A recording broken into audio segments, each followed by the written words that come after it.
what I tell people is most people go from I want to the like. I want this, I'm gonna go to the like, try to get it.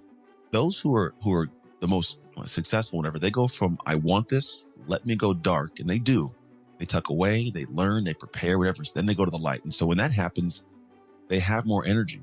And so they will outshine the other person and they'll outlast the other person, whether it's from just sheer tenacity, knowing you didn't work, or just skill set.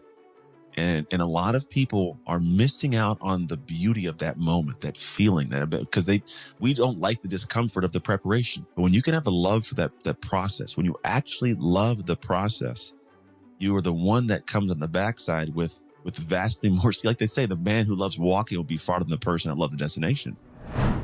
If you're feeling stuck or stagnant in your business, sometimes the answer is not a new marketing plan, fancy tool, or logo.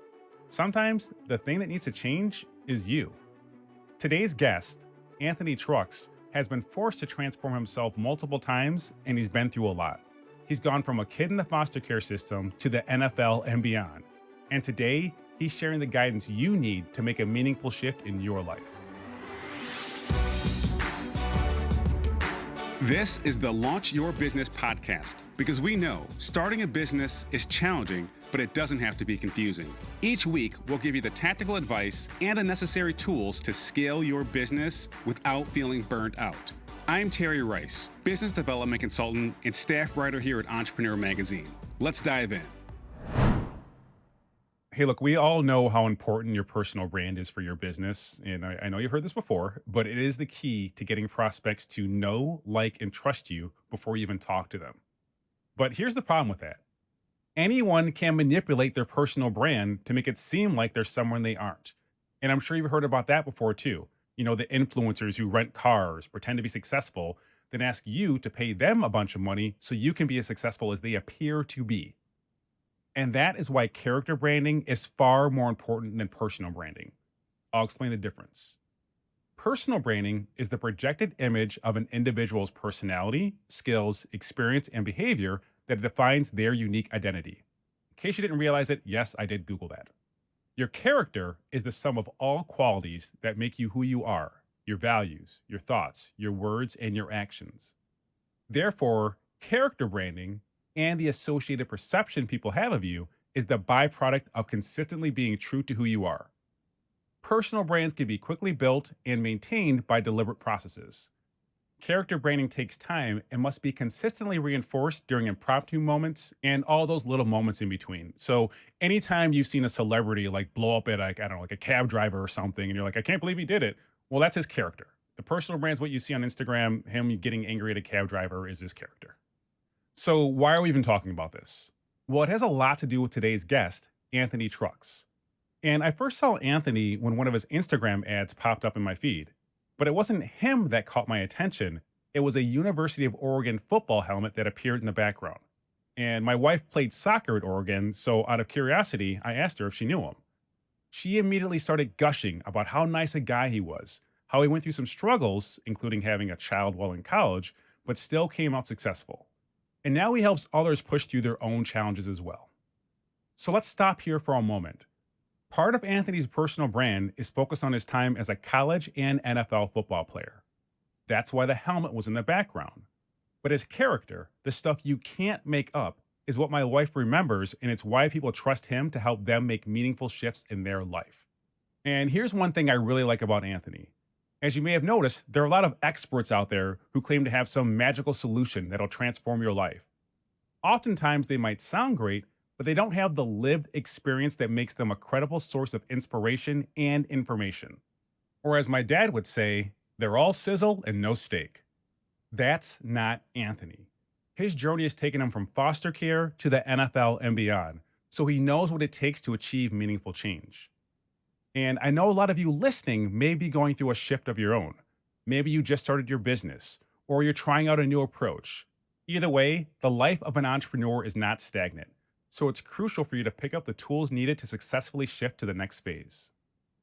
Today, Anthony and I will discuss why the secret to a better life is not a shift in mindset, but a shift in identity, how dark work can be the key to finally achieving the dream that made you want to become an entrepreneur in the first place, and the tools as well as the routines for you to leverage if you ever feel stuck or helpless. Anthony, thanks for being here today. Thank you for having me. I ask this question to people every time they're on the show. Can you tell us about yourself? But Yeah. you've done a lot in your career and your life. So Yeah. I'm going to have you unpack that. But everyone just get ready to be amazed. Yeah. So let's do this. I am a person that first I'm a man of God. I'm a husband. I'm a father. And then I'm also beyond that, I'm a coach and a speaker and author. And I have a couple of dogs. I'm a dog dad somewhere in there too.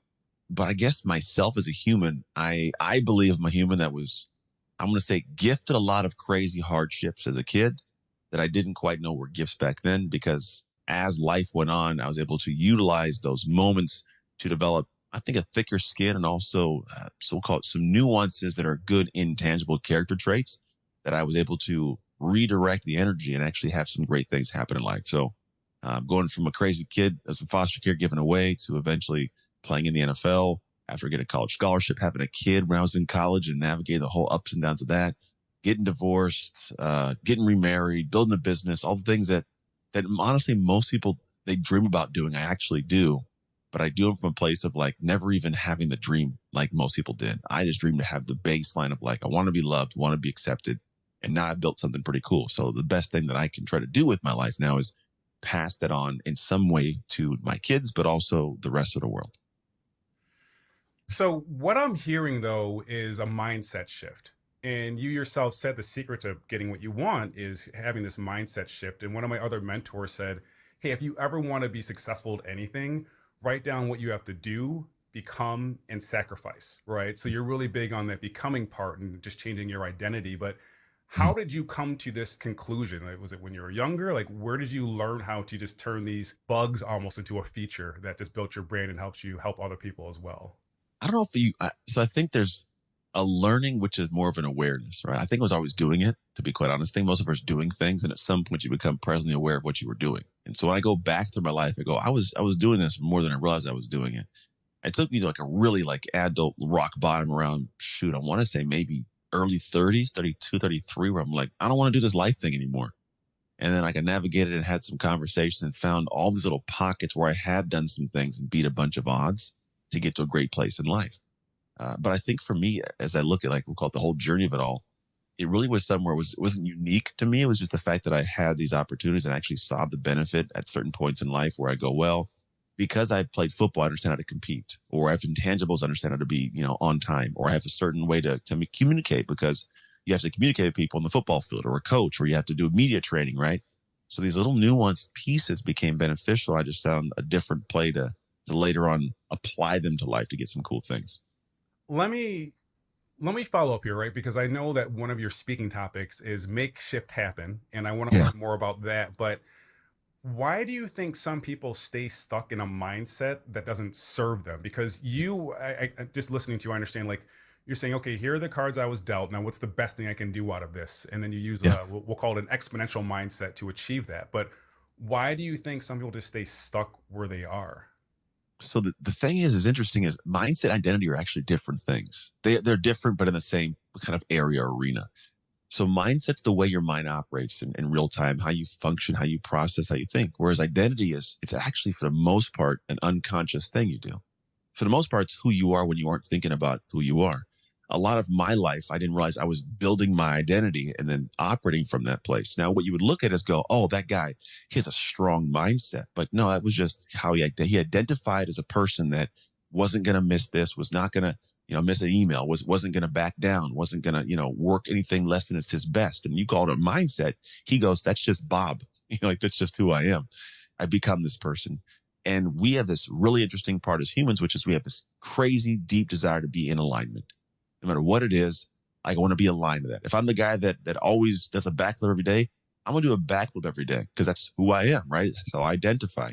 So much so that if I find myself about to go to bed at night and I haven't done my backflip, I'll get out of bed to do my backflip so I can continue to say I'm the guy that does a backflip every day, right? So that nuance we don't pay attention to. We think it's just a mindset. And like, no, it's beyond that. It's like you have now become the person you identify as this.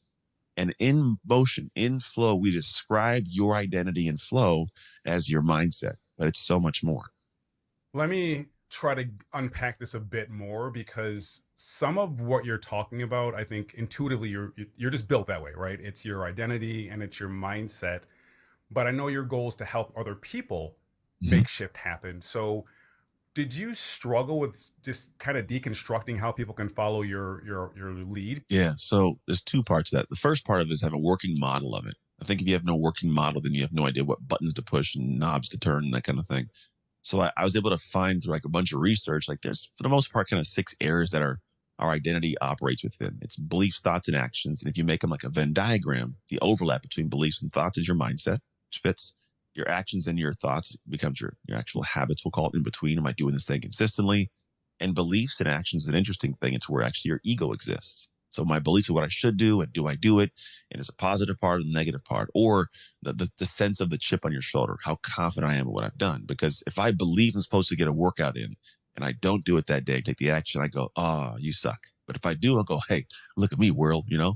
So that first dynamic's a piece of it. So I could take a look at myself and go, okay, based on how I'm living my life, what are my actions or my life like showing? What is my we'll call expression of my identity showing to the world? And I could find in certain areas it didn't have a belief, didn't have the right thoughts. My mindset was weak. I didn't have the good actions. I wasn't putting the right habits in place. I didn't have a good, strong ego for myself. And so what I do is I look at people and go, no matter what it is that someone's expressing, we can find it within that. And then if you look at the future for people, people all have dreams and aspirations. I don't believe that you can have a dream that's above your current identity. Hmm. So how I identify, it turns into things that I do. The things that I do create what I have. If I don't identify with the things that must be done to get my dream, I don't get the dream. And so what I like to look at is when people go, I want to have this new thing. And okay, great. Who do you have to become? What do you mean? Well, what are the things that that person does to have what that person has? Oh, they cold call and they do this. They work out every day. They prep their food. Cool. You're gonna have to do that. Oh, I'm not the kind of food that guy that preps food and does that. Okay, cool. But then get rid of the dream because you can't have the dream because that's what it takes, you know? And so when I look at the individuals that I work with, my goal is to get them to see the framing of who they are, then get an idea of what the dream is, what the dream takes, and go, okay, how do we get you to shift to be more like that? Because when you are like this, as easy as your life flows now, it'll feel the same emotionally, but you'll have that thing you want most. Let's keep double clicking on this, because you've obviously put in a lot of deep work and research to get to this place.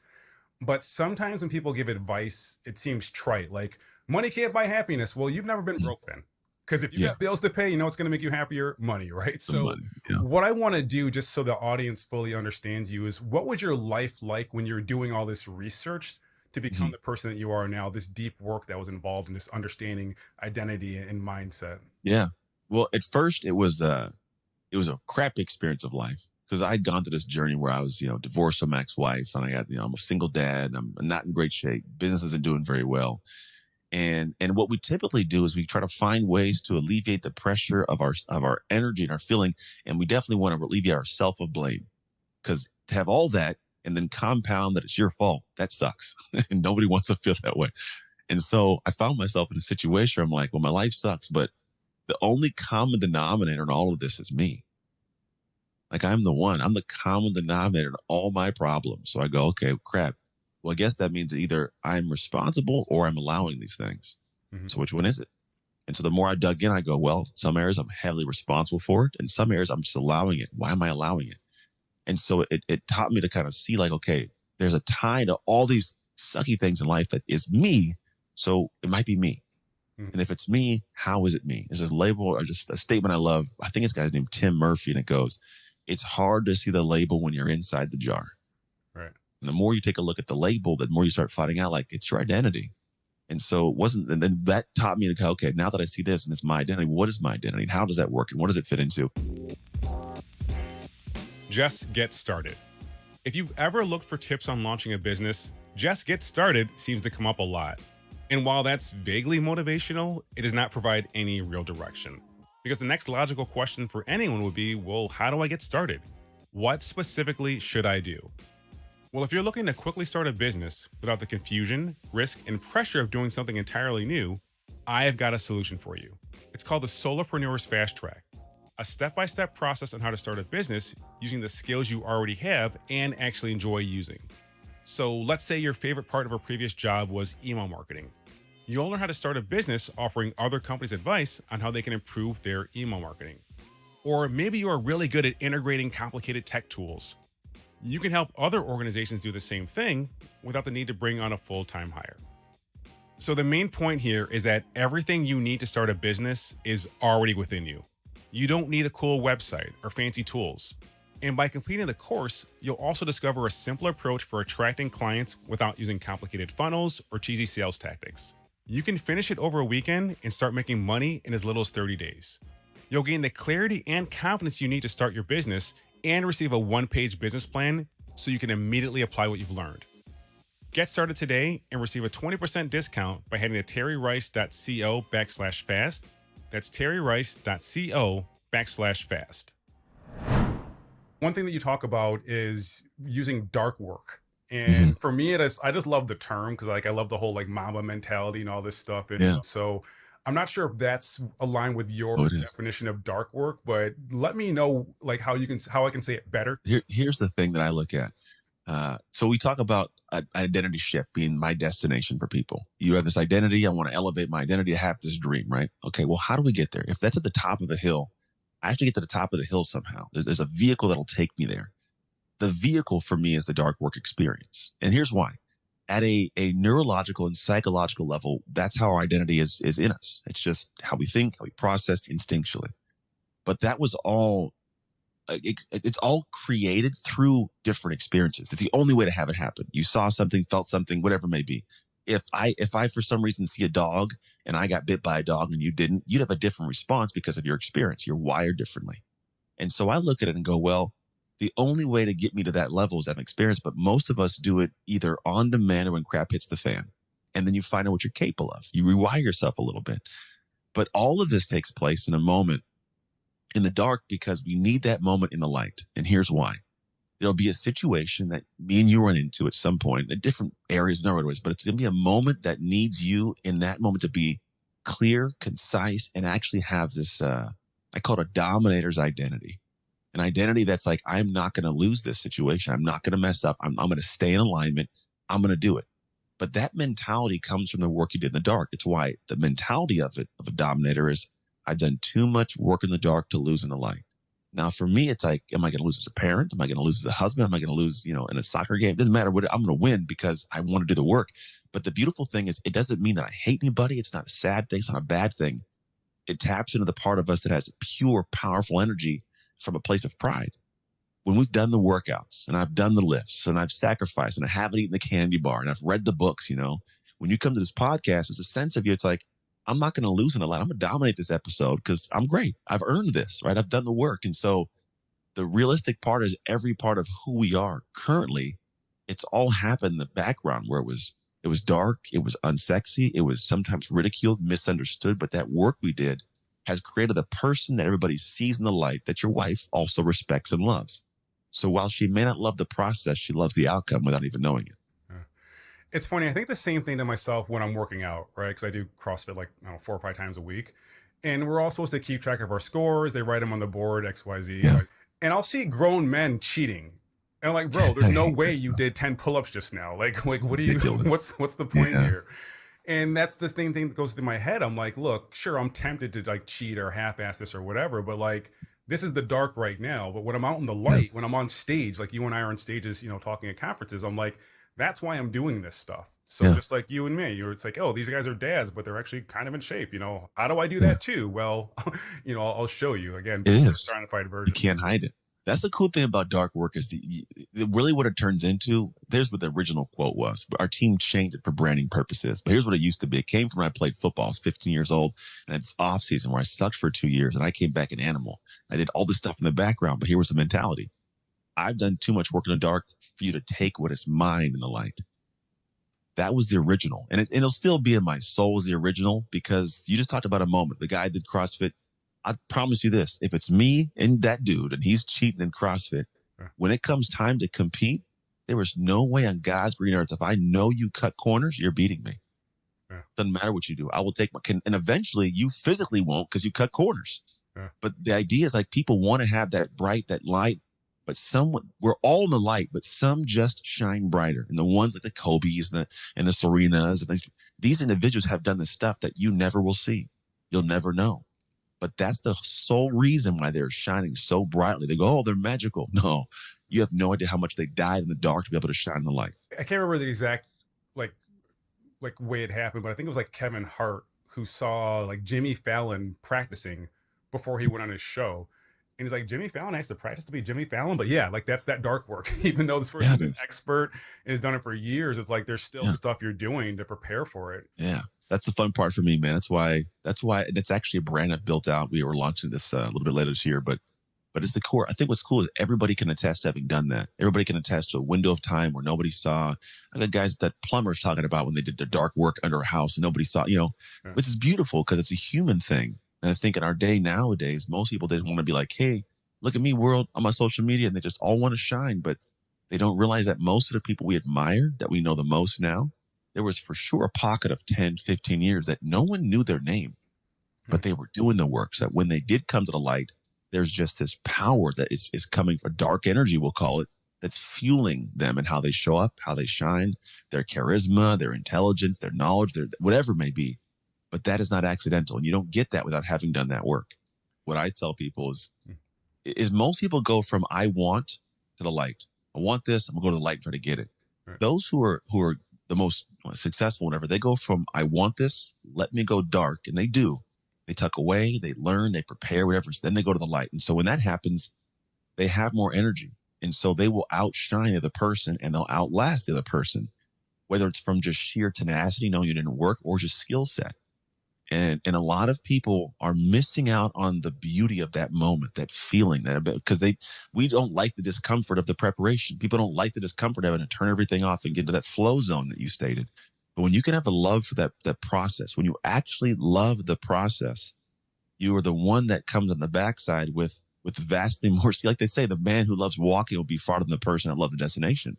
Mm-hmm. Like you love the process, you get there, but most people aren't willing to go dark, or they see it as a negative thing. You know what's interesting is you don't have to be that bright to be successful. And I'll explain it this way. There are people I know from college who back then, they just, grades were horrible, always out partying, tripping on their own shoelace. And I'll look at them now 20 years later, and some of them are crushing it, normally in finance or sales, but it's because they knew how to learn one thing really good, block out everything else and say, hey, look, I don't have all these natural gifts all these other people have, but I can focus on this one thing. And now they're living their life, right? So I think people don't realize that your talent, your skill will only take you so far. If you don't put in the work, to your point, in the dark, it ain't gonna work, and you'll be even more frustrated because you're like, wait, I'm smart, I'm talented, what's going on? You focus too much on the light, not nearly enough in the dark. You don't want to disappear for a few weeks or a few months and build yourself up. You want to stay in that limelight, and it ain't gonna last too long because it doesn't last long. And you can do it in pockets. Like you ain't gonna have a whole window like Jesus and disappear for like 40 years. Like you ain't gotta do all that. Right. But there's got to be times when you do tuck away, like your workouts. Like I don't do this intentionally. I've realized more of why I don't. But like I don't film my workouts. I don't film the routines. That's my time. That's my private time. But you have to understand that the way that I can shine the way I do, talking like this or on the stage, whatever it is, it's because of those moments. And in order for you to have this thing, you have to do those moments. You can't bypass, you can't shortcut it. It's an inevitability. But here's also the thing that people fear. I think one that we don't always talk about is there's a huge level of faith that has to go into that, which means to do the dark work with no guarantees of a light in the backside. Like people are usually fearful of doing it. They go, I don't want to put all this time and money and energy in if it's not going to turn out to something. And I go, yeah, but the only way to get it is to do that. You're not going to accidentally get that. So if you really want that, you can sit there and go, what if I do the work, doesn't pan out? Or go, I'm going to do the work and hopefully it pans out. Because if you don't do the work, guarantee you don't get it. But if you do, now you have a shot. You also said this, I'm going to read it verbatim. Success only happens when who you are to your core and your identity aligns with your life's vision. So how do we make that happen? Yeah. So I think the simplest way is to go from a standpoint, a study done by UCLA called The Stranger Inside. What they did is they actually had individuals, they put some valves in their brain, and there was an area of their brain which was like stranger in love. What they did is they said, hey, who's this person? And it would be a picture of someone they knew. And it would like wife or kids, and like love would light up in the brain. They eventually showed a picture of some stranger in the brain. In the brain, stranger lit up in the brain. And then they said, tell us about your future self. And stranger lit up in the brain. It was interesting because people just didn't quite see themselves in the future. And so I go, well, how do I move toward my future identity if I can't see it as a stranger? And I go, well, there's always examples of people doing what it is that I do. And so what I found is a great way to figure out what to do and how to do is I go, well, who is in a certain area of their life expressing their identity in a way that I would like? Like I like the way like The Rock works out, but I don't want to live his life. He's gone for 7 months out of the year, something crazy, right? Not what I want to do, but I like how he trains himself and prepares his mind. So, okay, cool. I want to take that. This is what it is. You can take expressions. And then what happens, there'll be certain situations where you go, I want that thing. And if I know that that thing's something I want or want to be part of my identity, in the moment where it's difficult, I got to ask myself, what would that person do in this moment? And you will be triggered with a response. For example, if I want to be in great shape and I go, okay, it's 5 a.m. and I got to get up and do the thing. Would The Rock get up at 5 a.m? Of course he would. There's your answer. All right, that's what I'm going to do. And it starts with you simply just looking at areas and moving closer. And it's in the beginning going to feel incredibly awkward. It's going to be very difficult and hard. But the more you do it, little by little, it starts to become this thing where you go from it's being hard to do to being hard not to do. And then the more you go past that line, it becomes who you are. And then it's an alignment thing you keep in place. So now when we start looking at the life I want to have and the vision for my life, it's like, okay, if this vision of my life means I'm in great shape, there's certain things that have to be tied to my life identity wise to do those things to get in shape. What I eat, how I train. I want to be a phenomenal dad and I want to be present with my kids. Cool. What do you have to do that? Spend some time with them. Maybe it's a relationship with them. Stop being a punk. Like admit when you're faults, whatever it is. And so it's not just saying, I want to put habits in. It's how can you get to a point where you just naturally flow and these things are what you do. Then your life is what you want it to be. And it's not this checking boxes, all this stress. I got to be this guy. No, you just are that guy now. You make a really good point that I think people miss is you can be mentored by people who you never will meet, right? So you're saying find someone, model their behavior, but live off the good part of them, right? Because you might respect like Gary Vaynerchuk for one part of his personality or what he does. The other part, you're like, not the thing I want to do. Yeah. And even to your point about parenting, there's this one parent at my daughter's old daycare, really patient guy. I admired him, how he was just so calm with his kids. And then one time his kid was freaking out and he's like, what's wrong? Is your blood sugar low? And I'm like, bro, I'm never going to be that guy. Like if my kid's like tantruming, I'm not going to ask about blood sugar because it's just not our approach. But you can live off the good part of people and just learn from that. And you don't have to reach out to people and saying, can you mentor me? Can you mentor me? No, read their books, join their email list, listen to their podcasts, and then anyone can be your mentor. So I think that's something people don't realize enough, and they just shut down the opportunity to learn from someone just because they can't talk to them in real time. Yeah. Or they think they're too far away from who I am to be that person. Like I'm not going to be The Rock and have Terramont tequila and his crazy drinks. I'm not going to do all that. You go like, oh, I can't be like him. Like, no, you don't have to be like that person. You just have to choose what you want to be like. And if there's an example within that human that you admire, you respect, now you have to be that part of it. And the cool thing is we all have multiple identities. You just express them different. Who I am with you is different with my clients, my kids, my wife, right? But it's still Anthony. It's just a different expression of me. So when I look at the parts of my life that I would say make up the vision for my life, I got to say, how do I want to express myself in these areas? Let's go back though, because I think a lot of listeners can relate to this and they need your help here. At one point after college, you had this gym you were running and that didn't work out too well. And your marriage was on the rocks as well. What would you have said to yourself at your lowest point to pull you out of it? That I would have listened to? I wouldn't listen to nobody, man. What would I have said to myself? It would have had to have been a person that's gone down my pathway. And that person, here's the biggest thing. When I got done with football and I was coming out, I think what I needed to have heard would have been like, I am not football. I'm vastly more. I wrote my book about this concept of a tree and like the fruit of the labor. The football fell off the tree and it rolled somewhere and it died, right? So I felt like that rotting fruit, like, oh, I died, this piece of fruit. But I didn't realize that I and none of us have ever been the fruit. We've always been the tree. And when you don't take care of the tree, all the rest of the fruit dies. So when football died and I was fruit, when my marriage fell apart, I wasn't in good shape. Everything, my relationship with my friends were bad. Like nothing was going right. And I go, it's because I stopped taking care of the tree. You go back to the tree, give it all the nutrients it needs, the sun it needs, put it in the right soil, the right environment. All of a sudden, the fruits came back sweeter and more abundant. And so for me, I had to realize, like, back in the day, the thing I would have said to Ant is like, Ant, you are not football, man. Yeah. You are the kind of person that created that outcome for your life. So do it somewhere else. That identity crisis, I think, happens a lot with people, especially when they leave corporate and start their own business. So I think just that message alone, like, you're not the fruit, you're the tree. And Yeah. just if you can stick with that and make sure that you have a good foundation for your tree and you're clear on what that is, then you're in a good spot.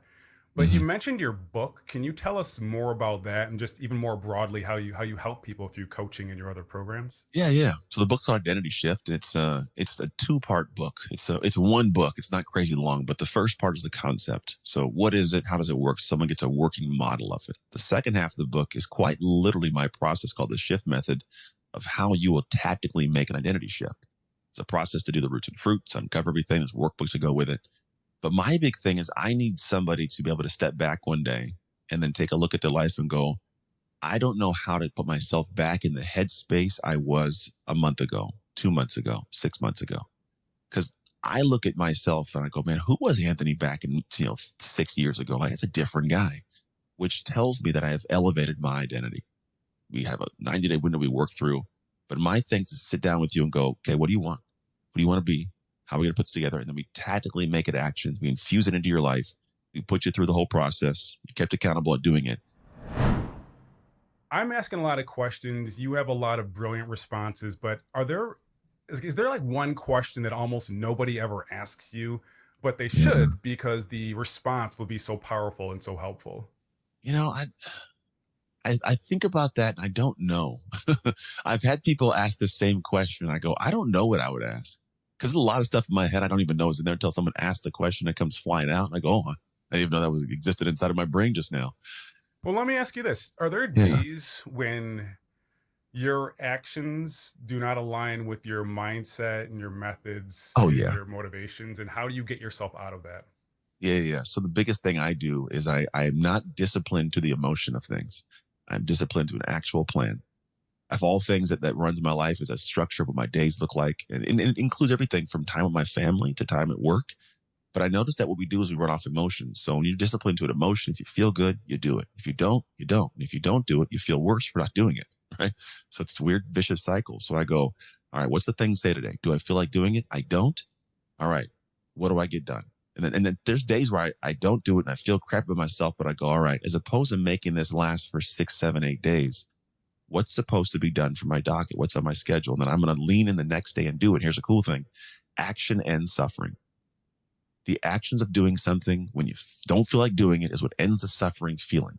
So like when I fall off track and I'm not in line with who I'm supposed to be or I say I am, I don't spend a month being out of whack. The very next day or the next hour, I'm taking the action against the emotion I feel and I'm disciplined at a plan. And all of a sudden I get out of my funk. I feel good about myself and I rock and roll and I'm back in the pocket before everybody else would be. So for me, if I'm helping people in that area, it's like if you have the days you fall off, one, get a plan so you can be disciplined to the plan, not the emotion. And then when you fall off, it's an inevitability. Get back in the plan as fast as you can. I love that. Be disciplined to the plan, not the emotion. And on my end, I'm very stoic, so I have no problem with that. And what I normally do is when something like falls apart, I think of the smallest positive action I can just do just to start the momentum going in a different direction, right? That way you realize you have agency and you're not a victim to life, right? You're Yeah. still an active participant and you can Mhm. advocate for yourself by doing something positive.